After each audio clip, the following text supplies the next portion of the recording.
Thanks, everybody. I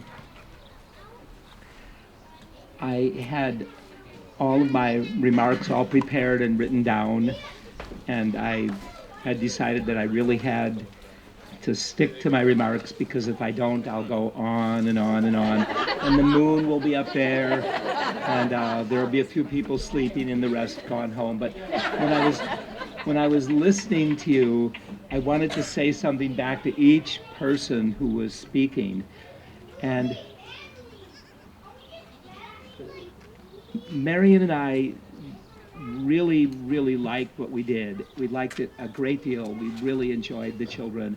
But there was another side that the parents sometimes helped with and sometimes didn't see, where we worked with other child care providers and art teachers and music teachers and storytellers and all the people that came on our radio show.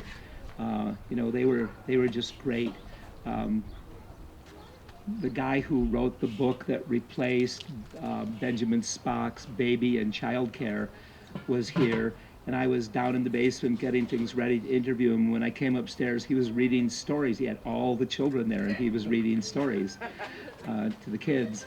And I want to say that our daycare was unique in some ways, definitely, but there have been so many incredible family child care providers that we met all across the country, and we met them in England, and we met them in Holland and in Germany and in California, just everywhere. And they were just amazing, amazing people who ran unbelievably beautiful daycare homes with so much love and effort and skill. And we're being wiped out. I'll get to that at the end. I'm not going to talk about the disappearance of our daycare home and the things that were very, very stressful toward the end. I'm not going to include that in my remarks. But considering who's here today, listening and watching, you really need to know that something really excellent is being wiped out. We're going the way of the black rhinos, people. It's just, and I think you really need to pay attention. Okay.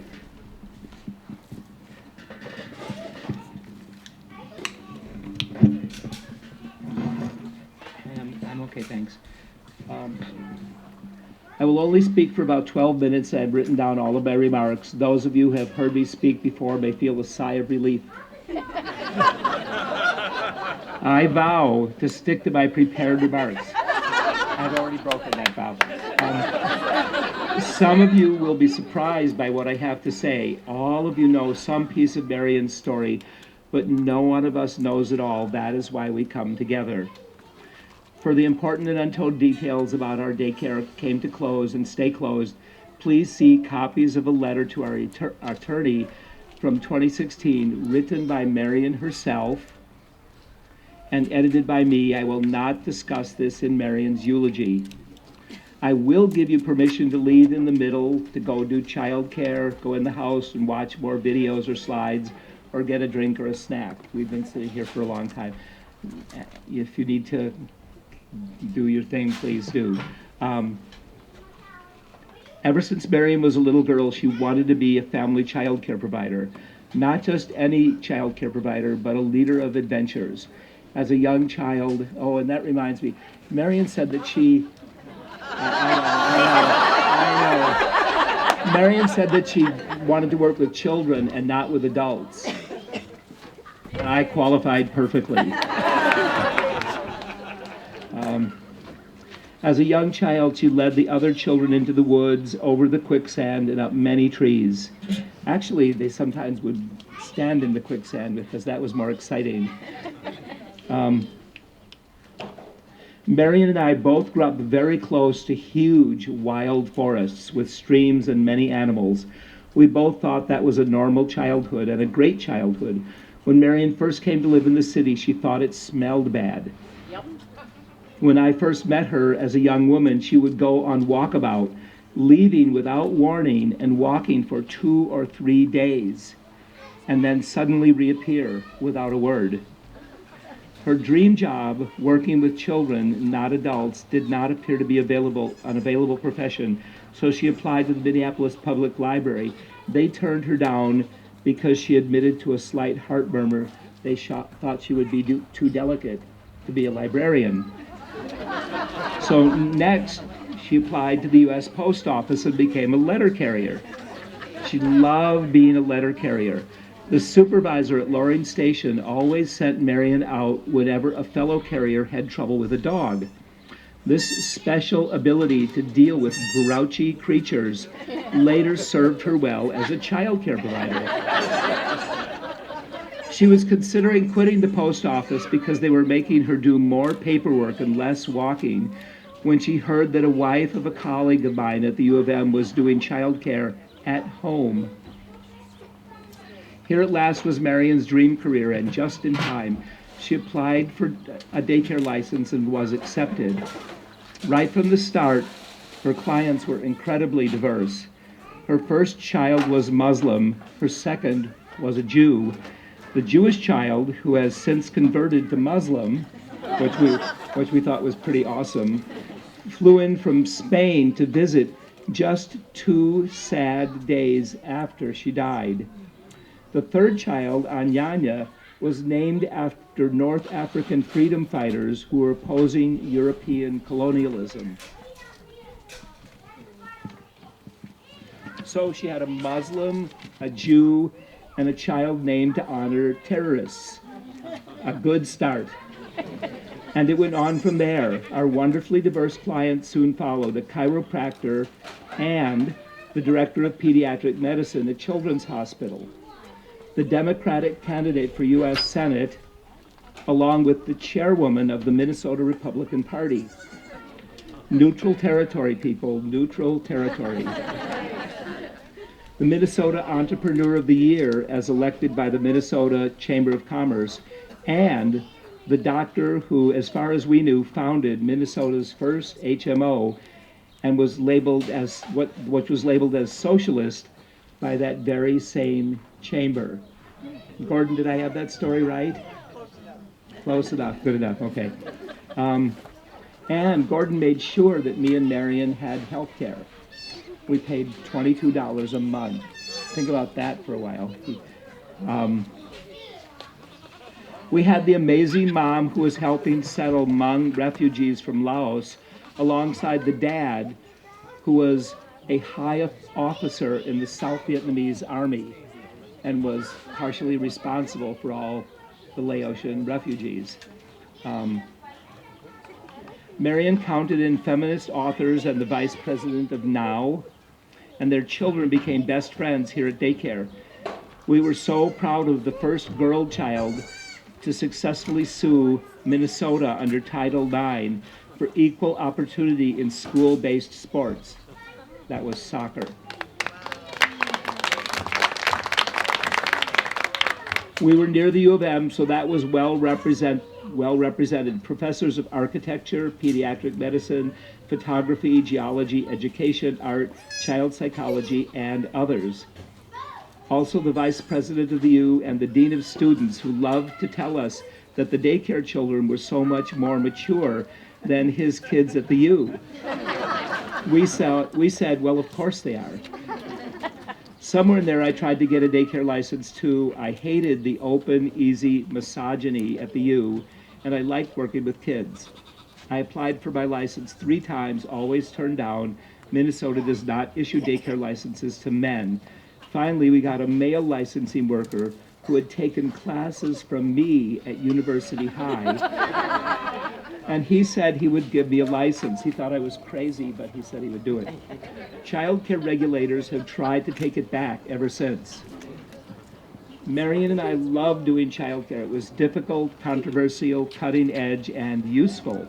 We made very little money, barely rising above the poverty level, rarely hitting minimum wage. We joined several daycare associations and our family daycare neighborhood group where we were very active. Marian was sometimes the president or the vice president or the secretary. The worst I did was I became the editor for a while. Our child care politics were unusual, maybe even unique. We were appalled at the way working women were condemned, and then years later, at the way stay-at-home moms were mocked and dismissed. We never ever said that daycare was better than parent care, or vice versa. We also got into trouble when we refused to condemn child care providers who chose not to get licensed. Low wages and low social status can sometimes foster jealousy and spite. The daycare centers mostly hated licensed family daycare homes. The licensed family daycare providers hated unlicensed daycare homes. And the schools felt that they were better than anybody else and should get all the kids everywhere, starting at birth. Now, one of our own daycare parents is fighting to make that happen. Disappointing. Our approach was to be the best daycare that we could. We talked about the children and parents constantly. We took 10 times the required hours of training. Year after year, we hit 10, 12 times the required hours. When Marian felt that the training was not good enough, she, along with other active providers, organized her own training, notably 2 big conferences on, guess what, food and nutrition. This was a time of great ferment and revolution. Those of us who rebelled against the Vietnam War often felt the need to contribute in some other way. Save the environment, equality for women, universal medical care, power to the people, the end of racism.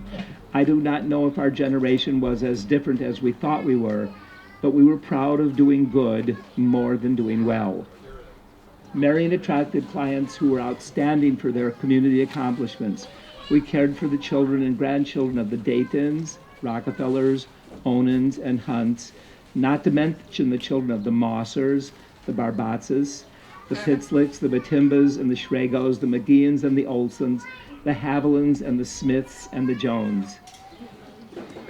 Many families wanted to give us extra money to buy a car or a fancier playground. They didn't like the beat-up 9-passenger Oldsmobile. But I assured them that the physics were sound, that in the rocket sleds that the astronauts rode in, they sat backwards so that the G-forces would be less harmful. And the back seat of the 9-passenger Oldsmobile also faced backwards. So I told them, it's okay, your kids are actually safer. We always said no because we did not want to endanger our relationships until Minnesota's Philanthropist of the Year offered us a big van for giant field trips. We accepted because she knew how to do it with minimal complications. That van was great. We went on so many astronomy camping trips that the Onan family donated $30,000 in seed money to the Minnesota Astronomical Society, thus starting the MAS on a path which led to 4 multi-million-dollar observatories all across Minnesota, including what may be the top amateur-run public observatory in the nation, maybe the world. What made our daycare so good, or at least so well thought of? I do not know. Marian had a gift for figuring out what was going on with a child who was having trouble and coming up with a gentle solution. Michael loved activities of all sorts, especially every sort of project or field trip. For better or worse, I was just a big kid myself.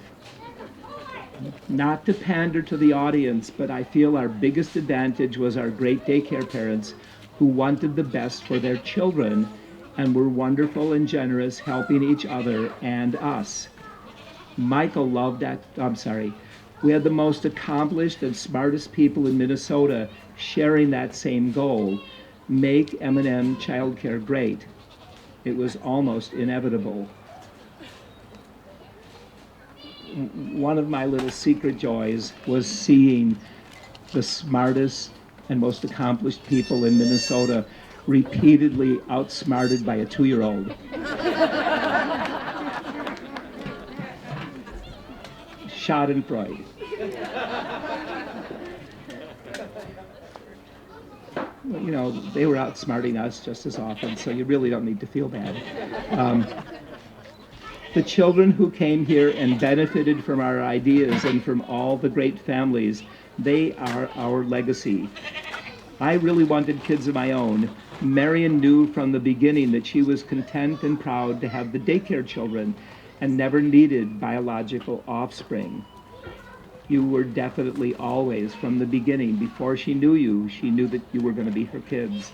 And to the day that she died, that was absolutely true. You were very much the children that she wanted. Speaking of pride, I want to tell you about some innovations of M&M childcare. In those days of yore, few childcare homes. In those days of yore, I'm lost. Few childcare homes would accept part-time clients as the provider earned less money for her work. We invented a monthly system which charged more per day when the parents purchased fewer days. It worked, and part-time care became more available. A professor at the University of Minnesota borrowed our idea and marketed it nationally. We were very proud of that. We addressed the great philosophical battle of allowance versus required chores by having children's family chores, which everyone did for free, unpaid. We also created an internal economy where kids earned points doing adult work. The points were worth actual money, and the points could be used for paying for a trip to the state fair, paying for a trip to the Apple River. I would do point matching. When we went to the movies, the kids would pay for half of their ticket, and I would pay for the other half. And the points were more valuable depending on what they used them for. The points were worth 50% more if they used them to buy a toy for another child. The points were worth twice as much if they used them to contribute to charity. And of course, their favorite charities were the Animal Humane Society, and somehow they got a hold of a Native American radio station in North America. And I just think, how did those people feel when they kept getting these letters from Minnesota with these small checks in them, and little cards from the children say, "We love your radio."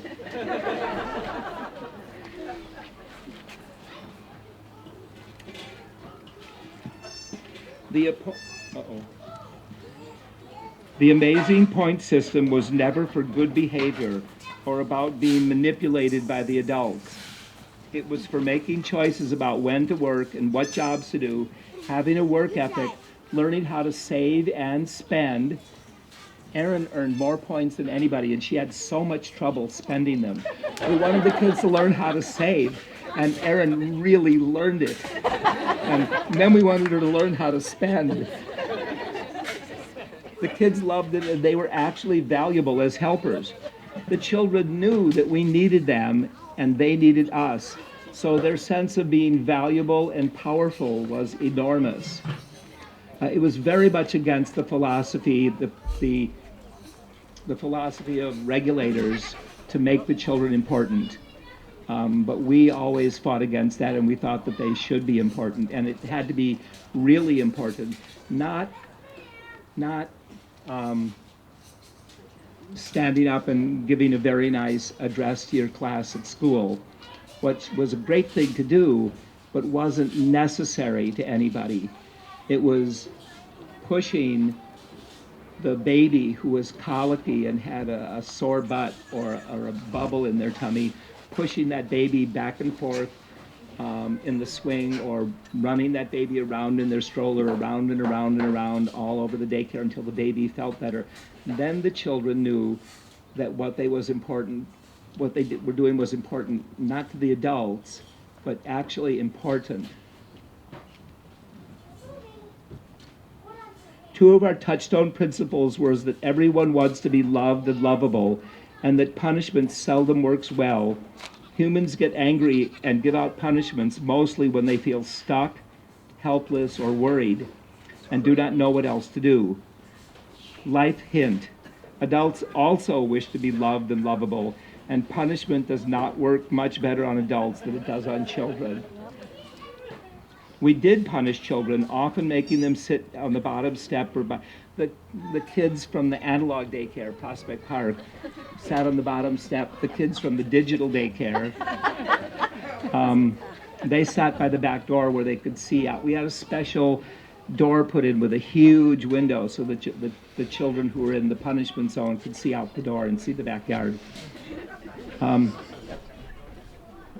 but we preferred to find other solutions to unwelcome behavior. If an activity was too rough, such as a younger child being hit by a swing, we would stop the activity in favor of helping us make lunch, put away laundry, or sweep the steps. No punishment or yelling, mostly. Kids who were fighting were put by the back door with a few books to read and told they could come back when they both agreed that the fight was over. Marian was especially fond of replacing a problematic trend with something fun that everyone enjoyed. She would stage exciting races from the back door to the front door and back again. The kids loved it, and they felt much more cooperative after 10 or 20 races. Tired, too. When we faced a serious infraction where someone was really on the wrong path, we had a special strategy which made the adults responsible. That time, one of the kids threw pebbles at another child for being a Jew. The offending child was required to be in the same room with either Marian or me all day, every day, for a week. There was no punishment, they just had to be with us. The child had to help us with our work, and we were involved in all of their play. We put in as much effort as the child,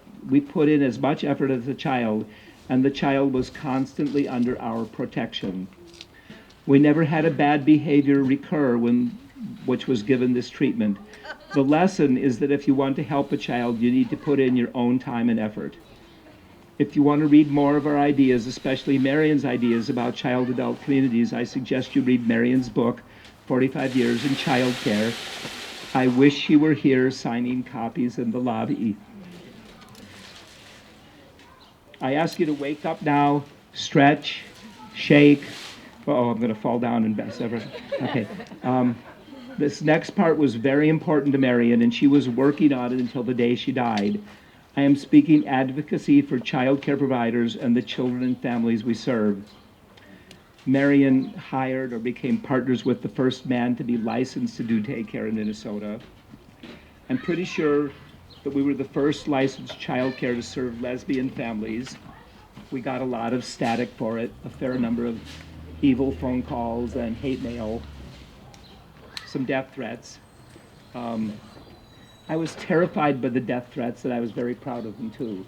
I used to say that when the government handed out money, instead of empowering one daycare, which was really good at dealing with the government, they should give the money to the parents.